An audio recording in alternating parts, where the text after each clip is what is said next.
Bonjour, aujourd'hui je suis avec Aymeric Thoa et Audrey Leprince et nous allons parler du jeu Squids qui est développé par un tout nouveau studio, Gamebakers. Bienvenue dans Extra Life.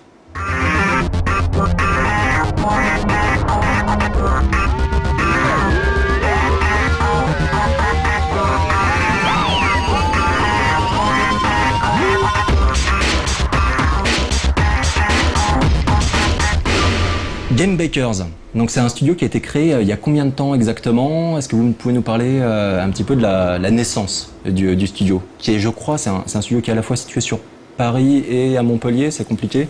Comment ça fonctionne? Un studio virtuel, un studio 2.0, comme on les appelle maintenant, c'est-à-dire qu'on n'a pas vraiment de bureau, on travaille tous à travers le monde.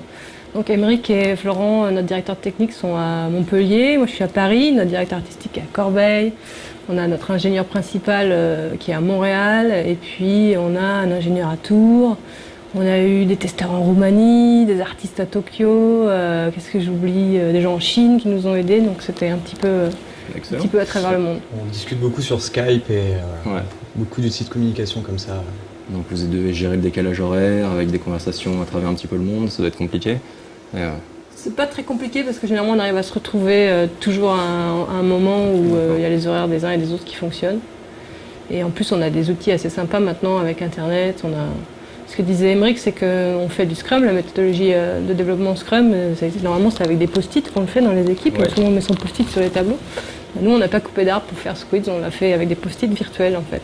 On a fait notre tableau de Scrum virtuel. Excellent. Scrum, tu peux expliquer un petit peu, c'est quoi voilà, exactement? c'est une méthodologie de développement que tout le monde utilise en ce moment dans le jeu vidéo. C'est une méthodologie agile où on fait des itérations courtes avec des petites équipes, en se réunissant tous les matins, et puis on écrit les tâches à faire sur des post-it justement. C'est pour ça qu'il y a souvent beaucoup de post-it dans les équipes de développement. Oui. Okay. Et donc du coup pour Gamebakers, vous l'avez créé quand ce studio et quels étaient vos parcours respectifs auparavant? Je crois que vous travaillez depuis quelques temps dans le jeu. Oui, alors nous ça fait, Audrey ça fait plus de 10 ans, moi ça faisait 7 ans que j'étais à Ubisoft, on était tous les deux à Ubisoft avant. Audrey était producer sur des titres comme End War ou Temple of Rainbow Six, et moi j'ai participé à Ghost Recon, Splinter Cell et énormément d'autres jeux après entre différents projets avec les Lapins Crétins ou un petit peu d'Assassin aussi. Okay. Et donc on est parti il y a un an, on a monté Gamebakers et là c'est notre premier jeu. On a quand même fait un ou deux petits coups d'essai avec des applications pour apprendre un petit peu l'environnement de développement. Et ensuite on s'est lancé dans notre premier jeu il y a à peu près une dizaine de mois. Et donc pour une expérience complètement différente de ce qu'on avait l'habitude de vivre avec 200 personnes. C'est clair, on a voulu passer du blockbuster à un jeu un petit peu plus casual, plus simple dans son concept. Et ça a dû être un petit peu un choc. C'était aussi l'idée en partant d'Ubisoft, c'était de passer à un autre type de production, une autre échelle. Quelle était la volonté en fait en créant ce studio? C'était lié à quoi? On avait peut-être des envies différentes, mais au final, c'est sûr qu'on avait envie de passer à déjà des durées de production beaucoup plus courtes sur un nouveau jeu marque originale avec Ubisoft. On va passer 4-5 ans sur le jeu.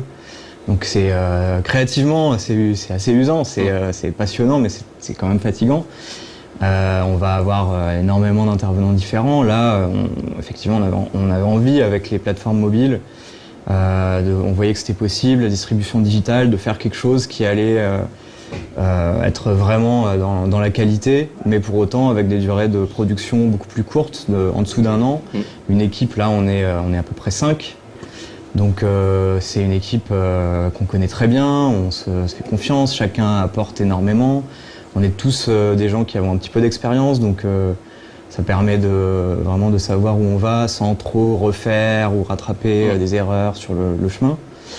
Donc au final, c'est une expérience complètement différente, mais très rafraîchissante après 10 ans de jeux PlayStation et Xbox. D'accord. Et du coup, alors, à la création du studio, est-ce que vous l'avez créé en ayant déjà en tête le projet Squids, ou est-ce que le projet Squids est venu après? Est-ce que vous aviez déjà une idée, genre j'aimerais bien faire un jeu de ce type-là, parce que parfois la création d'un studio s'accompagne aussi d'une volonté, genre d'un bébé qu'on a en tête, et qu'on veut faire, et on n'avait pas les moyens de le faire là où on était avant, donc on crée notre structure. Ou ça s'est passé comment pour vous? Non, on avait en tête, on avait vraiment une envie commune de faire des jeux. Alors, comme on a bossé beaucoup sur des Clancy, Ouais. on avait envie d'arrêter le shooter réaliste pour un petit moment, donc on avait envie de faire quelque chose de frais. On avait envie de faire quelque chose qui allait nous permettre aussi de sortir de la simulation. Donc en design, c'est vraiment une grosse contrainte de devoir respecter le réalisme du jeu. Dans un Splinter Cell, on ne fait pas spawner les personnages dans un nuage de fumée, c'est pas possible. On se fait taper dessus très vite quand on évoque ça en meeting. Non.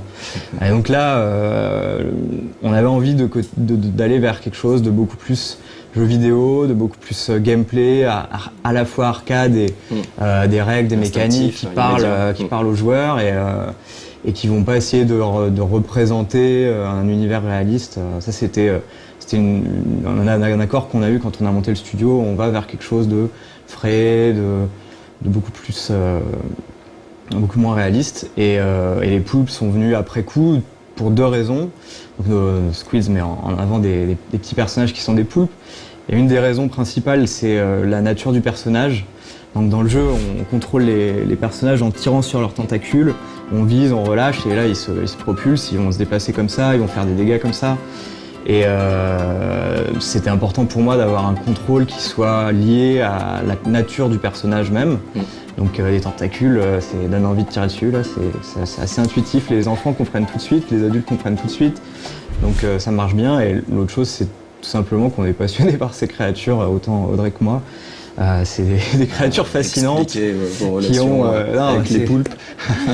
C'est complètement platonique, mais c'est quand même des créatures qui sont fabuleuses, qui sont dans un écosystème très riche, donc c'est pas les idées qui manquent pour ajouter des features gameplay. D'accord.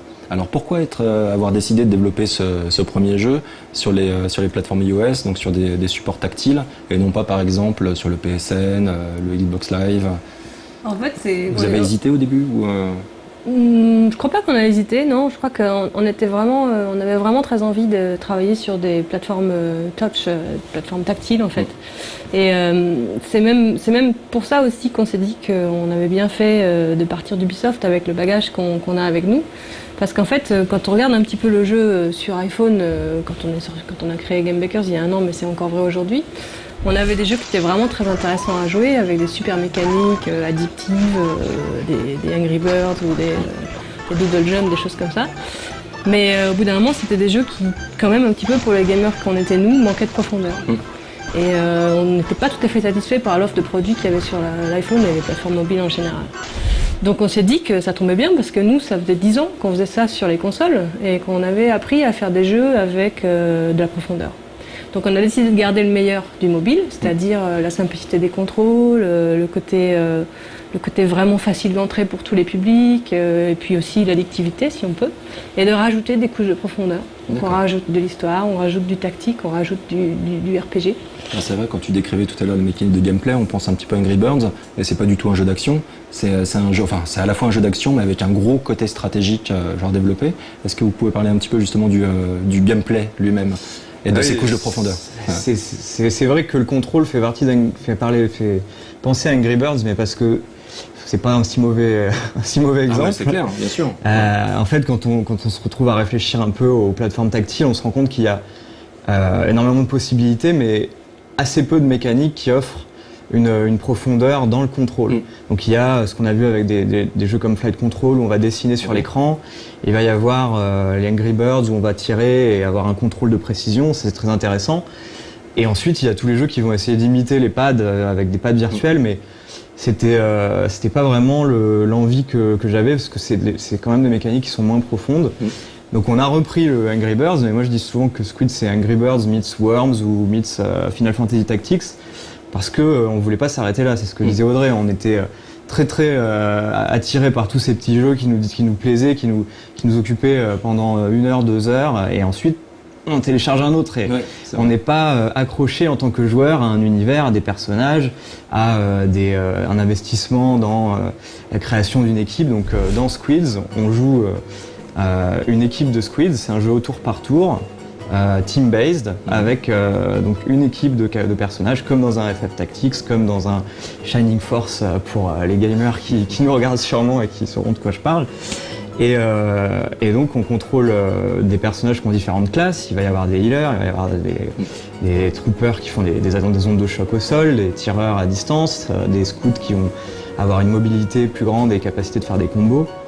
Donc tous ces layers de tactique, de RPG avec une progression de level, de l'équipement, des combos, des power-ups qu'on récupère dans les niveaux, toutes ces choses-là, on les a rajoutées au fur et à mesure sur la base d'un contrôle qui fonctionnait. Oui.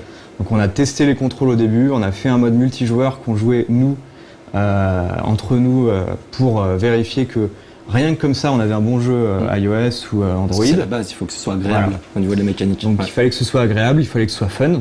Donc rien que sans les couches de RPG, on a un jeu qui est fun. Mais qu'est-ce qui fait revenir le joueur? Qu'est-ce qui lui fait dire ah bah c'est marrant, j'ai passé 2 heures dessus, mais je vais jouer une 3e heure. Bah, j'ai investi du temps, mais j'ai investi de l'XP dans mes personnages. J'ai mis dans mon équipe 2 healers et 2 tireurs parce que ça me permet de faire une stratégie qui est bien particulière à ma façon de jouer. Et c'est vraiment quelque chose que j'avais envie de voir chez les joueurs qui allaient jouer à notre jeu. Ok. Et donc du coup, vous avez fait énormément de tests, vous avez fait tester le jeu à des panels de joueurs. Ça s'est passé comment? Vous avez reproduit des choses, genre justement que vous avez pu voir chez Ubisoft. Ça doit pas être évident parce que du coup, avec une équipe plus petite, il n'y a plus les mêmes moyens réellement non plus.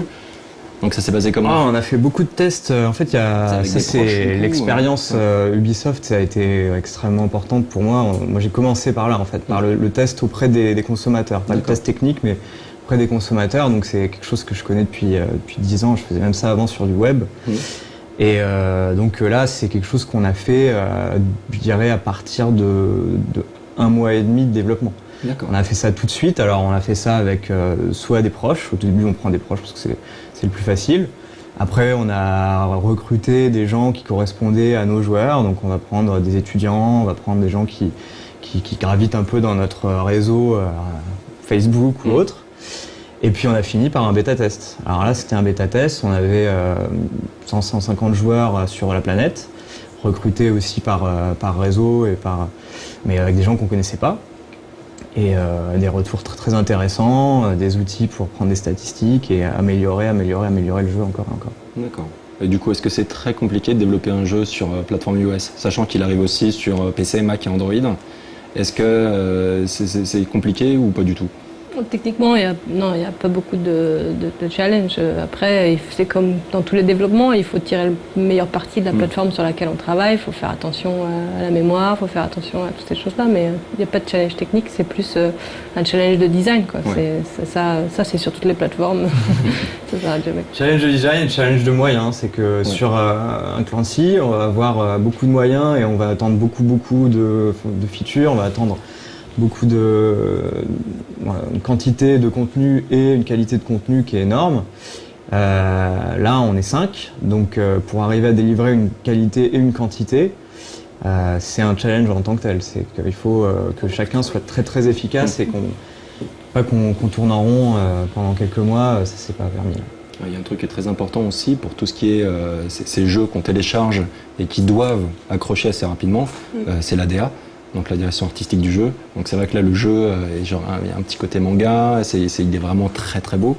Vous avez travaillé avec qui pour obtenir ce look? On a travaillé avec quelqu'un avec qui j'ai travaillé il y a 10 ans, qui était un de mes amis aussi, qui s'appelle Jérôme Renéum, qui est quelqu'un qui a fait de la bande dessinée, du jeu vidéo, de l'animation, du film, donc vraiment quelqu'un qui est touché à tout. Et en fait, au début, on a cherché un petit peu qui serait notre directeur artistique pour ce projet avec Emeric, et puis on avait fait passer des tests à des gens d'ailleurs qui ont fait des trucs super, ça a été difficile de choisir. Mais Jérôme nous a fait un test et puis on s'est dit c'est lui, et c'est génial. Et depuis qu'il travaille avec nous, c'est du bonheur à chaque fois. Il a enrichi l'univers, il a apporté des idées, il a été extrêmement technique, il nous a vraiment aidés.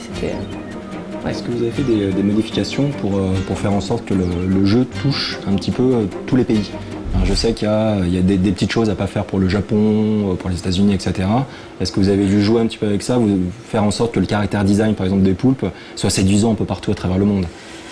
Non, on l'a pas fait. Et on était là vivement qu'on ait des retours des Américains pour être sûr que ça leur plaît, des Japonais pour être sûr que ça leur plaît, et avec notre réseau de contacts à travers le monde, parce qu'en fait, moi j'ai travaillé 6 ans à Shanghai et Émeric a travaillé à Shanghai aussi. Donc on a beaucoup de contacts à travers le monde, donc on a un peu pu s'assurer que ça passait. Et puis après, petit à petit, on a entendu des retours de tous les pays, comme quoi c'était magnifique. Donc on était vachement contents et rassurés. Mais par contre, on a vraiment envie de développer dans l'univers du jeu cette espèce de